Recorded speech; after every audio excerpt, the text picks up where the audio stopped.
Тоа утро се разбудив вообичаено многу рано и од кога завршив со работните обврски, го разбудив син ми и тргнав да го носам кон градинка.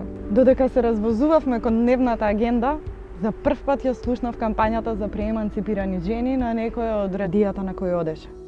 Не можев да не си помислам, дали може би почнав да замислувам дека ова го слушам? Слушав глас кој зборуваше прееманципирани жени, со пикирани кариери, газат преку живи луѓе. Од љубовници ќе ве одвлечкаат пред олтар. На крајот од денот имаат се, само љубов не. Океј, морав да се преиспитам.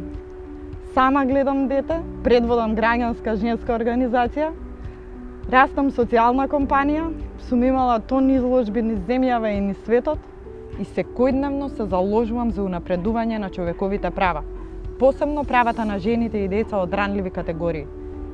Мора да сум прееманципирана жена. Знаев дека мора да реагирам. Прво нешто кое ми падна на ум беше да им се јавам на Хелсиншкиот комитет и заедно со нив подготвивме представки за антидискриминација и како физичко лице, но и како граѓанска организација, чија пак целна група е најмногу погодена од ваков и сличен говор.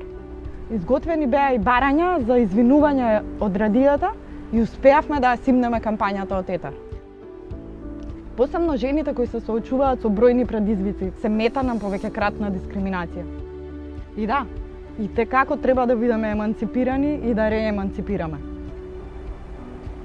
Застани против дискриминацијата. Пријави ја.